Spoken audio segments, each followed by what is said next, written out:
네, 현재 시간 3시 5분 지나고 있습니다. 또 시장 안에서 어떤 걸 마지막으로 챙겨봐야 되는지 두 분과 함께 시장을 잘 정리해 보겠습니다. 주식디자인연구소 박정식 대표, 유스타 유창희 대표 나왔습니다. 어서 오세요. 안녕하십니까.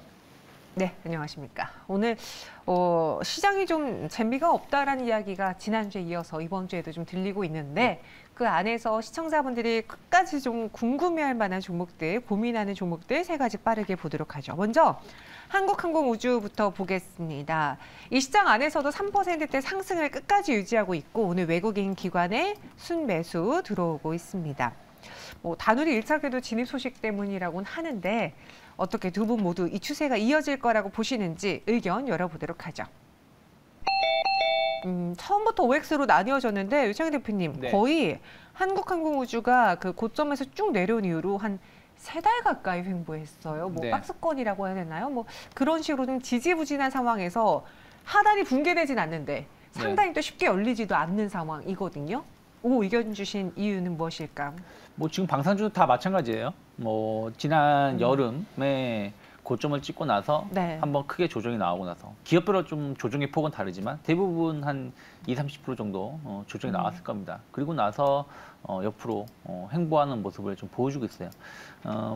전체적으로 봤을 때 그 이슈들, 그러니까 그 수주 이슈들, 모멘텀들이 이제 한번 크게 나오고 나서 그 다음에 나온 뉴스들은 이미 다 알고 있었던 뉴스들이다 보니까 시장에서 크게 반응하지 않는데 저는 방산주들은 계속해서 좀 길게 보실 필요가 있다라고 생각하고 있고요. 또 한국항공우주 같은 경우는 여러 이슈들이 많이 있어요. 예를 들어서 헬기 같은 거, 산불 재난용이든 혹은 환자 이송용이든 이런 그 우리나라 헬기가 여러 개 이게 있는데 이것을 다 이제 국산화를 좀 추진하고 있습니다. 그럼 그와 관련해서 매출은 안정적으로 나올 수밖에 없는 것이고 또 전투기 관련해서도 계속해서 수주 모멘텀 나오고 있다라는 거. 그리고 이제 아직은 그것이 크게 없지만 어쨌든 한국판 나사 우주항공청이 출범하지 않았습니까?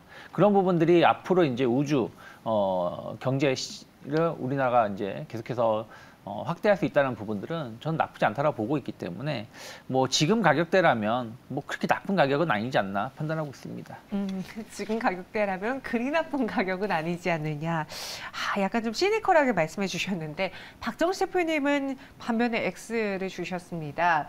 여기서 계속 횡보 장세가 이어질 거라고 보세요? 아니면 결국 여기서 하단마저 좀 떨어질 거라고 보시는지요?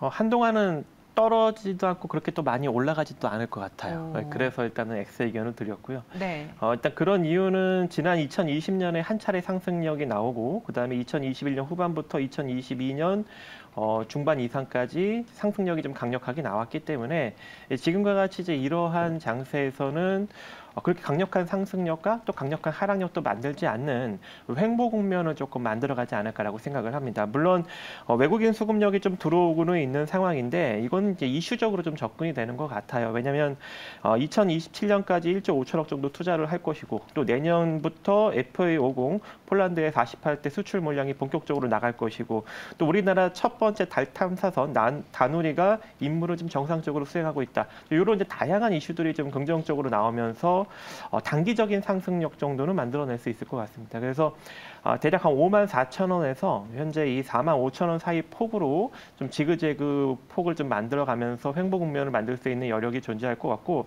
배당 매력은 그렇게 크지 않을 것 같아요. 왜냐하면 자산 가치 대비 이미 주가가 좀 많이 올라왔기 때문에 배당 수익률은 좀 그렇게 높을 것 같지는 않지만 이슈력으로 인해서 현재 이 프리미엄이 좀 반영이 된 이 주가 흐름을 어느 정도 이제 횡보 국면을 만들어가면서 이어간다 이렇게 판단이 됩니다. 그래서 보유하신 분들은 한 52,000원에서 54,000원 정도 자리까지 단기적 상승률 한번 바라보시고 만약에 이제 5만 원짜리를 돌파하지 못한다든가 다시 눌리면서 5만 원짜리를 이탈하면 일단 매도하시고 조금 더 관망하는 자세도 괜찮지 않을까라고 생각을 합니다. 네, 그래서 한국항공우주에 대해서는 지금 당장 막 주가가 강한 반등이 나올 것 같아 보이지는 않는다라는 점, 그래서 가격적으로 확인을 하고 들어가 보자라는 의견 주셨습니다. 두 분의 의견은 좀 나뉘어졌는데요. 이 한국항공우주 잘 살펴보시고요. 두 번째로는 로보로보 보겠습니다. 오늘 로봇주들의 흐름도 좋아요. 그리고 그 안에서 로보로보는 장중에 20% 가깝게 급등을 했는데 이 역시도 앞서 봤던 그 한국항공우주를 포함한 방산주, 항공주들과 마찬가지로 방산 항공주들과 마찬가지로 월음에 좀 신고가를 기록하고 쭉 내려왔던 대표적인 종목들이거든요. 두 분은 이 종목을 어떻게 바라보고 있는지 투자 의견 보겠습니다. 여기서는 X로 일치가 됐는데 사실 연초에 로봇주들이 강했어요. 그리고 연 중반까지만 하더라도 신고가를 경신한 종목들이 꽤 눈에 띄었는데 연말 가서 확 사라집니다. 이게 단순히 성장주들의 부진 때문인 건지 아니면 뭔가 로보로보의 경우에는 큰 매력이 없는 건지 왜 X를 주셨습니까? 일단 이제 로봇 관련주들은 최근에 좀 실적이 많이 반영되지 않는 상황에서 주가만 올라갔거든요. 그래서 지금 프리미엄이 상당히 많이 붙어 있는 상황이다라고 보시면 좋을 것 같고, 이 로보로보 같은 경우도 교육용 로봇 제조 판매 업체이지만 네. 현재 실적이 그렇게 좋지가 않습니다. 지속적인 이제 적자 구조를 만들어내고 있고 올해도 1분기 3억 적자 내고 아직까지 흑자 전환을 하지 못하고 있는 단계이고 순자산 가치가 300억인데 현재 시가총액은 1,200억이 넘어가는 상황으로 충분히 시장에 많이 부각을 받고 있기 때문에 최근 많이 주가가 좀 내려온 지난 13,000원대에서 지금 6,000원대까지 내려왔기 때문에 많이 내려온 상황에서의 기술적인 반등력이 되지 않을까라고 생각을 해요. 그래서 보유하신 분들이 지금과 같은 반등력에서 좀 빠져나오는 그러한 수순을 밟으시는 것이 좀 현명하지 않을까라고 생각을 하고 있고 단기적으로 조금 더 상승력, 반등력을 좀 바라보고 싶으신 분들은 6,400원이 이탈되지 않는 선에서만 조금 더 반등 여력 노려보시고 혹여 6,400원이 다시금 이탈되면서 내려가면 조금 더 저점을 더 만들어낼 수 있는 가능성도 존재하기 때문에 매도로 대응하시는 것이 현명하지 않을까라고 생각을 합니다. 네, 유창희 대표님 최근에 그 로봇 ETF로 네. 인해서 좀 수급적인 도움을 좀 기대했던 투자자분들의 경우에는 전반적인 로봇주에 대한 그 흐름이 실망스러울 것 같긴 하거든요. 그렇죠. 뭐 근데 저는 로봇주들은 지금은 약간 이제 뭐라 그럴까요? 그냥 옥석가리기 정도 수준이다. 그러니까 네. 스마트 팩토리가 됐든 뭐가 됐든 로봇 시장은 계속 성장할 수밖에 없는 거예요. 지난주인가요? 제가 뉴스 본 것 중에 하나가 이제 그 건물에서 로봇이 배달해주는 뭐 그런 것도 시범 서비스하는 것도 좀 봤는데 어쨌든 실생활에서 로봇의 시장은 더욱더 확대될 수밖에 없는데 지금은 딱히 이게 어딘가라고 말하기 좀 힘든 게 있다는 것이죠. 그냥 단순하게 감속기인 것인지 네. 아니면 로봇을 서비스 관련된 로봇을 제작하는 업체인 것인지 아니면 그냥 프로그램, 자율주행이나 이런 쪽인 것인지 뭔가가 딱 손에 와닿는 느낌은 없다라는 것이죠. 그러다 보니까 이슈가 있을 때 연초에 삼성그룹이 로봇 시장에 관심이 있다 뭐 이런 부분들 또 뭐 스마트 팩토리 이런 것들이 IRA 대안이 될 수 있다고 하면서 관련된 종목들이 뜨겁게 달아올랐지만 그 이후에는 그래서 어떤 게 가는 것인가 과연 매출이 나오고 있는 것인가 이런 거에 대한 의구심이 있는 것 같아요. 근데 이런 것은 저는 한 1, 2년 정도야 과도기는 필요하다고 생각을 하고 있어요. 그러면서 정말 대장주가 나오면서 시장을 이끌어갈 수 있기 때문에 지금은 연말이기도 하고 연초에 아직 이슈들이 좀 로봇에 가기에는 조금 부족한 부분들이 있다. 물론 CES에서 로봇 관련된 어떤 이슈가 테마가 나온다면 모르겠습니다만은 좀 그것이 아니라면 당분간은 조금 소강 국면에 있지 않을까 판단하고 있습니다. 알겠습니다. 로보로보는 두 분 모두 X 의견 주셨어요. 지금은 로봇주 안에서 옥석을 가리고 있는 구간인 것 같고요. 마지막 종목 보도록 하죠. 사마알루미늄입니다. 52주 신고가를 기록을 했어요. 그러고 나서 오늘 뭐 7% 가깝게 급락을 하길래 왜 그런가 많은 분들이 좀 궁금하셨을 것 같아요. 뭐 뚜렷한 악재는 없었고요. 그냥 외국인이 팔아서 아니면 좀 가격적인 위치 때문에 두 분은 어떻게 바라보고 계신지 사마알루미늄에 대한 의견 열어보도록 하죠. 사실 지금 사볼까라는 질문을 드리기 굉장히 애매한 높은 가격대긴 해요. 오늘 급락한 건 급락한 거지만 추세적으로 봤을 때는 계속 올라왔거든요. 그럼에도 이걸 오히려 하락을 기회로 보자라고 하는 건 뭔가 사마알루미늄에 대한 믿음이 있을 것 같은데요. 일단은 기술적으로 조금 조금의 반등 여력은 있지 않을까라고 기술적으로. 네. 생각은 했는데 신규 매수는 조금 접근하지 않을 거라고 저는 개인적으로 이렇게 생각을 합니다. 왜냐하면 보시는 바와 같이 과거 4,000원대에 지속적으로 움직였던 주가가 2021년부터 상승력이 나오면서 45,000원대를 찍고 지금은 다시 또 16,000원대까지 조정을 받고 다시 34,000원대까지 올라온 상황이거든요. 그렇다는 건 이미 주가의 프리미엄이 잔뜩 붙은 상황이다라고 볼 수 있을 것 같은데 사마알루미늄 같은 경우에는 지속적인 성장 가능성이 충분히 있습니다. 왜냐하면 매출과 영업이익도 그에 걸맞게 지속적으로 좀 성장을 하고 있고 지난 2020년 대비 지금 2배 가까이 지금 증가되고 있는 그런 상황이에요. 또 거기다가 800억 원을 투자해서 평택 포승시 공장에 이 배터리용 양극방 생산 라인을 2라인을 더 증설을 하게 되죠. 그렇게 된다는 것은 매출과 영업이익도 충분히 증가될 수 있는 여력이 존재하고 이 완공이 내년 10월까지니까 내후년부터는 본격적으로 이제 매출에 잡힌다는 것이죠. 하지만 이미 주가가 프리미엄이 잔뜩 붙은 상황이기 때문에 상승력은 좀 제한적이지 않을까라고 생각을 하고 있고 또 지난 45,000원대 고점을 찍고 16,000원대까지 내려오고 재차 반등이 나온 상황이고 또 기술적인 반등력이 그 폭의 61.8% 구간까지 역으로 나온 상황이기 때문에 여기서는 어느 정도 좀 단기 차익 매물이 나올 수 있다라고 생각을 합니다. 그래서 보유하신 분들은 34,000원이 이탈되지 않는 선에서 38,000원 정도 자리까지 바라보는 전략이 좋을 것 같고 혹여 34,000원을 깨고 내려가는 하락 흐름이 나온다면 기술적으로 다시 이제 뭐 3만 원이나 27,000원대까지 조정을 받을 수 있는 여력도 존재하니 전량 차익 실현 후 다시 추후 재접근하는 방식이 유리하다 이렇게 판단이 되고 있습니다. 네. 여기서는 이제 신규 매수로는 X인데 약간 기술적인 반등으로 O인 것 같다라고 해주셨는데 혹시 동의하십니까? 뭐 저는 신규 매수도 가능하다 생각하고 있어요. 추세가 아직은 무너지지 않았다라고 보고 있습니다. 그러니까 지난 7월 달에 저점을 찍고 나서 그냥 계속해서 오르고 있는 거거든요. 9월 달, 10월 달은 시장이 안 좋았기 때문에 조정이 나온 것이고 근데 시장이 안 좋을 때 조정이 나오고 빠르게 회복하고 간다는 것은 아직까지는 시장에서 선택을 받고 있다. 그리고 최근에 2차전지 관련해서도 거의 대부분 약간 쉬어가는 분위기 아니겠습니까? 그럼에도 불구하고 큰 조정이 없다? 오늘 물론 4% 조정이 좀 부담스럽긴 하지만 막 21선을 크게 꽤 내려가면서 막 낙폭이 확대되는 건 아니거든요. 아랫꼬리가 나오고 있다는 얘기는 아직까지도 매수에는 여전히 남아있다고 보고 있기 때문에 전 32,000원을 크게 이탈하지 않는다라면 분할 매수해 볼 수 있는 자리라 생각하고 있고 지난 여름, 그러니까 작년이죠. 작년 9월 연말 고점대가 45,000원, 4만 원 선이에요. 그럼 저는 충분히 이 자리까지는 일단 가볼 수 있다. 그리고 나서 더 갈지 안 갈지는 그 이후에 고민을 해도 된다라고 보고 있습니다. 알겠습니다. 사마알루미늄 두 분 모두 다 오를 주셨는데 약간 그 안에서의 관점은 살짝 차이가 있어요. 여러분들 참고해 보시고요. 마지막으로 두 분이 직접 고른 오늘 마감에 살 수 있는 마지막 타이밍 노려보겠습니다. 키워드부터 보시죠. 안정적인 수익을 가져다 줄 수 있는 종목이다. 그리고 애플 XR기기 수혜. 지금 XR기기 그 출시가 뭐 상반기에서 하반기로 늦춰진다라고 하면서 최근에 수혜주들이 많이 좀 밀렸는데 오히려 볼 때입니까? 네, 일단 하이비전 시스템 같은 알겠습니다. 하이비전 시스템.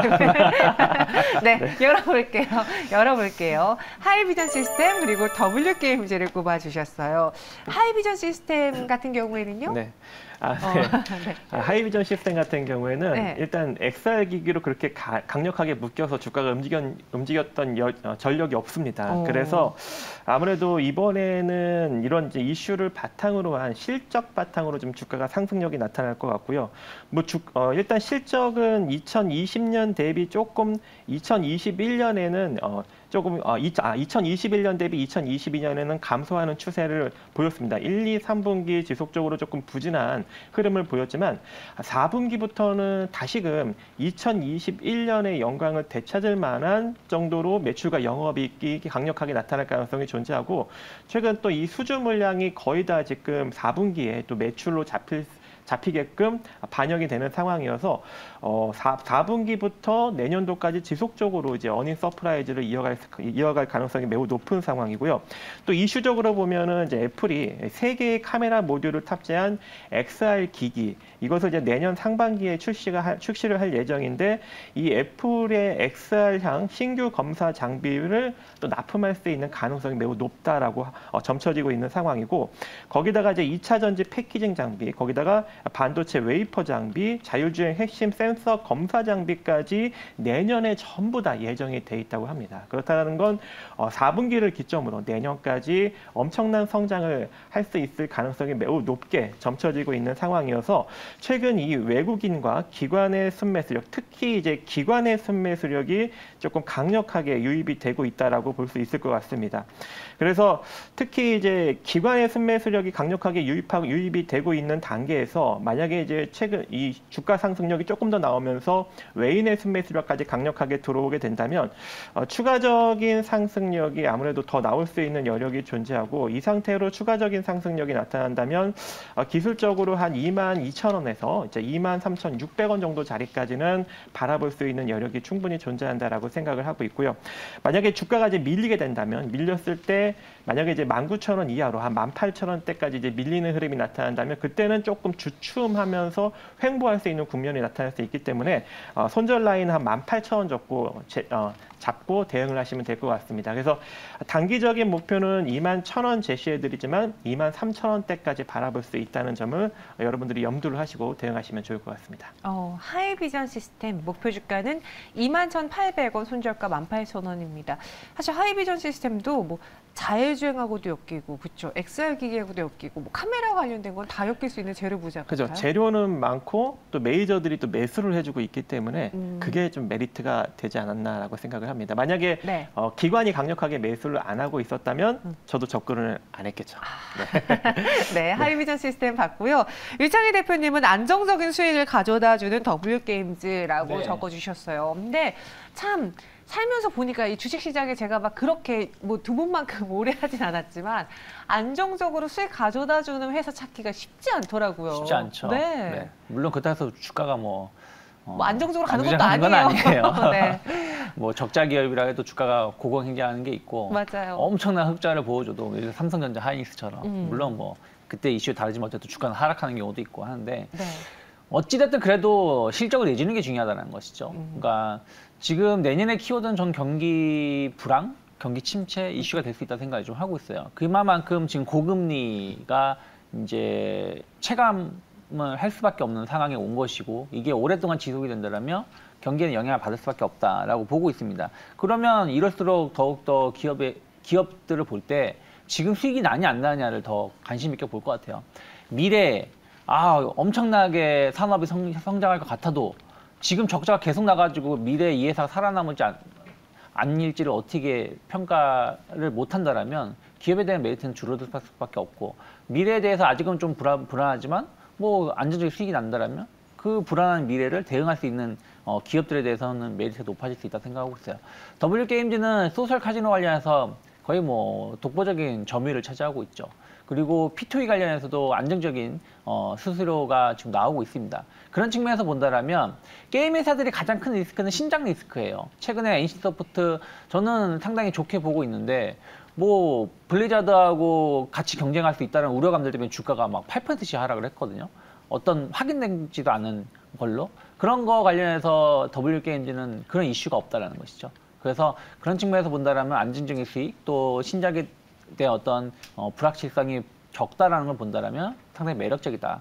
그리고 리스크, 그 불확실성도 이미, 그러니까 그 미국 소송에서 패한 것도 이미 주가 선반이 된 측면이 있기 때문에 내년에 대한 어떤 기대감을 충분히 가져간다라면 전 지금은 충분히 매수해 볼 수 있는 가격대라고 보고 있고, 일단 단기 목표가 55,000원 정도 열어놓고 있습니다. 지난 연초 가격대가 5만 원, 5만 5천 원이었기 때문에 그 정도까지의 내년 상반 1월 달까지의 반등 충분히 가능하지 않을까 보고 있고, 다만 이제 주가가 재미는 없어요. 올라가듯 하다가 또 흔들리는 모습들을 보여주고 있기 때문에 박스권 상단 47,000원을 크게 이탈하지 않는다면 저는 뭐 분할 매수 관점으로 나쁘지 않다 보고 있습니다. W게임즈 목표 주가는 55,000원, 손절 가격은 47,000원 제시해 드렸습니다. 정말 주식시장 어려워요. 네, 하지만 W게임즈 그리고 하이비전 시스템 저희는 마감에 공략해 보겠고요. 이번에는 아까 그 하이비전 시스템에 기관 수급 포착됐다고 했잖아요. 네. 외국인 기관이 또 다른 종목 뭘 사고 있는지 이번에 외국인의 수급을 포착해 보죠. 네, 일단은 외국인 같은 경우에는 HMM 그리고 네. 한국항공우주, 카카오게임즈를 매수하고 있고요. 매도는 LG에너지솔루션, 네이버, 현대차 등을 좀 매도를 하고 있는 것으로 풀이가 됩니다. 일단 이제 HMM 같은 경우에는 이제 실적 바탕으로 인한 고배당 기대감이 오늘 이제 서서히 나오고 있고 앞으로 이제 연말까지 지속적으로 이제 고배당 관련주에 지금 수급이 좀 몰릴 모습이고요. 거기다가 이제 한국항공우주 같은 경우에는 이제 달 탐사선, 단운이랑 여러 가지 이제 실적 성장 기대감 이런 것들이 나오면서 매수력이 좀 몰리고 있고 카카오 게임즈 같은 경우에는 내년 이제 분기마다 이제 신작을 지속적으로 출시할 예정이기 때문에 이런 이제 신작 출시 기대감이 지속적으로 나타나고 있는 것으로 풀이가 됩니다. 거기다가 이제 LG 에너지 솔루션 같은 경우에는 지속적인 공격적인 투자와 그리고 높은 이 밸류에이션으로 이 배당에 대한 어떤 기대감이 좀 약화가 되면서 매도력이 나오고 있는 모습으로 풀이가 되고 네이버 같은 경우에는 일단 북미 최대 이 C2C 개인 간 거래 플랫폼인 이 포시마크 인수로 유동성 자금 감소 및 배당 기대감 약화 등으로 좀 하락력이 나타나고 있고요. 현대차 같은 경우에는 역시 이제 미국의 인플레이션 감축법 우려에 지속적인 매도력이 나타나고 있는 것으로 풀이가 됩니다.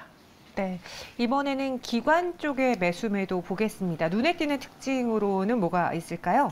네, 뭐 기관 투자자들은 뭐 오늘 가장 많이 매수하는 게 삼성전자, 하이닉스입니다. 두 기업을 일단은 매수하고 있는데 네. 약간 저가 매수세가 일부 유입되고 있지 않나 좀 판단을 좀 하고 있고요. 그리고 H&M을 좀 매수를 많이 해주고 있어요. H&M의 그 현금 보유가 지금 시가총액보다 더 많은 현금 보유를 가지고 있다 보니까 올해는 좀 배당을 많이 해줄 수 있지 않겠느냐는 어떤 기대감들, 거기다가 중국 경기 봉쇄 해제, 리오프닝에 대한 어떤 기대감으로 물류 시장이 조금 더 확대될 수 있다는 어떤 기대감들이 매수로 좀 유입되고 있지 않나 판단을 좀 하고 있고요. 그리고 SM 같은 경우는 실적에 대한 어떤 기대감들. 오늘 엔터주들이 나쁘지 않아요. SM도 좋고 하이브도 좋고 뭐 전체적으로 좋은 흐름을 보여주고 있는데 그런 것들이 조금은 내년에 대한 어떤 실적에 대한 어떤 기대감들도 반영이 되면서 뭐 SM, 뭐 하이브, 뭐 스튜디오 드래곤, 뭐 엔터 컨텐츠 관련된 종목군들 매수가 들어오고 있습니다. 반면에 앞에서 말씀하신 것처럼 참 미국이 계속 뒤통수를 치고 있는데 IRA 법안 관련해서 우려감이 좀 확대가 되고 있죠. 이제 올해도 몇 주 안 남았다 보니까. 그래서 현대 기아를 중심으로 해서 자동차, 부품주까지 다 해서 좀 매도세를 많이 보여주고 있고요.